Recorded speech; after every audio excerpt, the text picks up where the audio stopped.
Hello, I am Pankaj Sharma from PM Expert.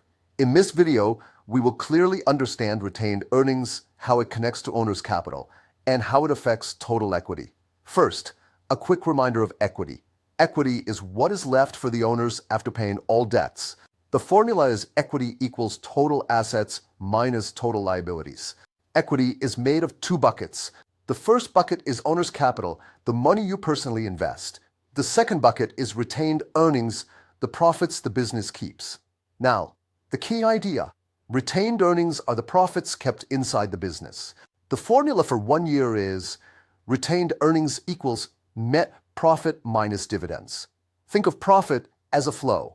It can either be paid out as dividends or kept inside the business as retained earnings. Notice that profit does not go into owner's capital.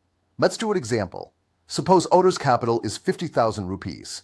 This year the business earns a net profit of 15,000 rupees and pays dividends of 5,000 rupees. First, retained earnings equals net profit minus dividends. So 15,000 minus 5,000 gives 10,000 rupees.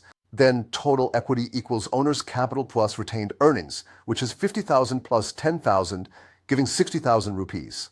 Summary: owner's capital is money from your pocket. Net profit flows into retained earnings, most paid out as dividends. Retained earnings are the reinvested profits that grow total equity.